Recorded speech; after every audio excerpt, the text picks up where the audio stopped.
Okay, so we can call this either an update on that head gasket swap I did on this 5.4 modular, or a very late part 5.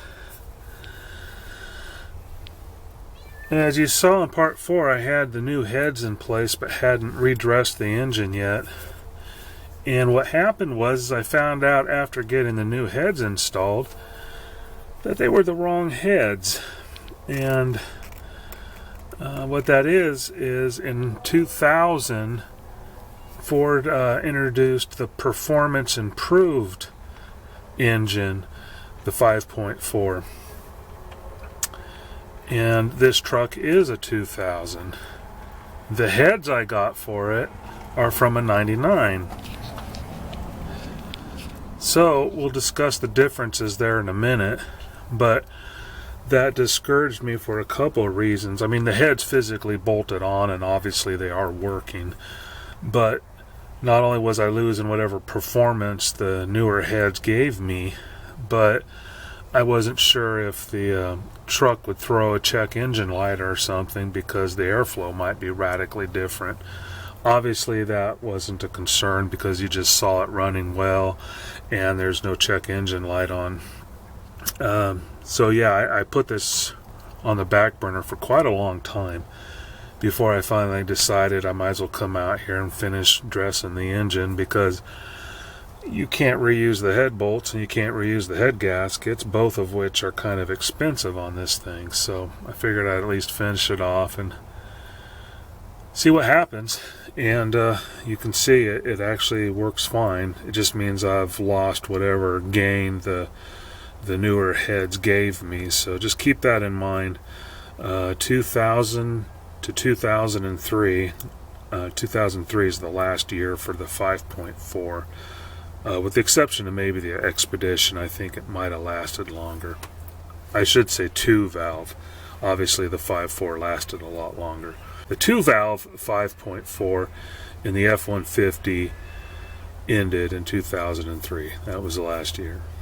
So 2000-2003 have the performance improved heads. 99 to 97 did not. So here we have the old head, one of them, and you can see this is the intake side right here, that it is marked performance improved.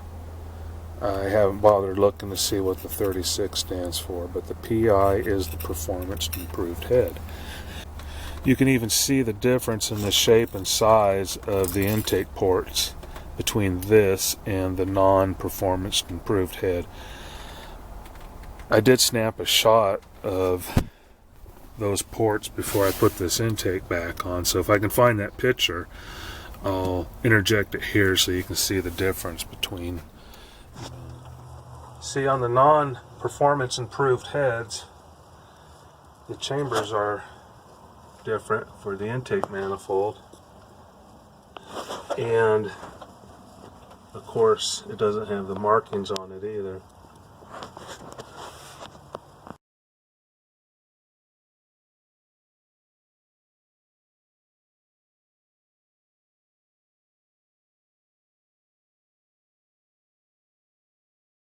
You know, these and the non-performance improved. And obviously the quick way to look at it is if you don't have the PI, it's not a performance improved. So that's pretty much it, I believe. I did my procedure in that last half of the last video was and is the proper procedure for setting up the cams and the timing to reassemble the heads on this engine. So refer to that if you're working on head gaskets on one of these. Factory manual says the engine has to be removed. Obviously that's not the case. You can do it in the truck. And if there's any other questions, go ahead and send them to me in the comments. But hopefully this wraps up this series, because I did kind of leave it hanging open. And anyway, that's it. Thanks for watching, and I will see you later.